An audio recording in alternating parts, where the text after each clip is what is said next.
Hi everyone, it's Alex with Be Organizing. I was just thinking about memorabilia and what to do with it all, and this comes up frequently, so I thought I'd share with you my top 3 things that you should do with your memorabilia. And they're really simple.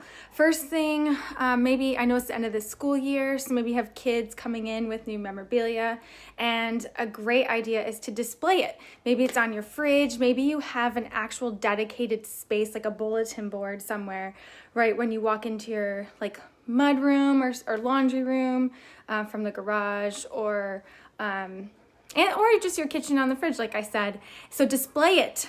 Enjoy it, have it rotating in and out. So once it's displayed, maybe for a month or so, then a new thing comes in, stick it back up there, so you can enjoy it. And then after you've displayed it, digitize it, so you don't have to keep holding on to it. Digitize. It's huge. It will be a space saver. But what about those things that you can't easily scan? So you can take a picture with your phone.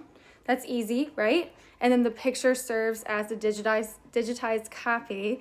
However, let's say you have, I know for myself, I have a blanket and a stuffed animal that I want to keep from my childhood. It's a memorabilia keepsake for me. So I have dedicated one bin, and it's a weather-tight bin. You can buy it from the Container Store, and that's the only bin that I have for my memorabilia. So display it, digitize it.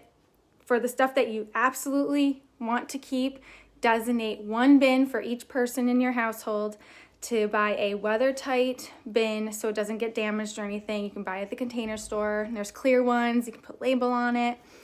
And that's the best way to handle it. So I hope that helps you. And if you need us to help you and strategize or come up with any ideas, feel free to reach out. We'd love to help.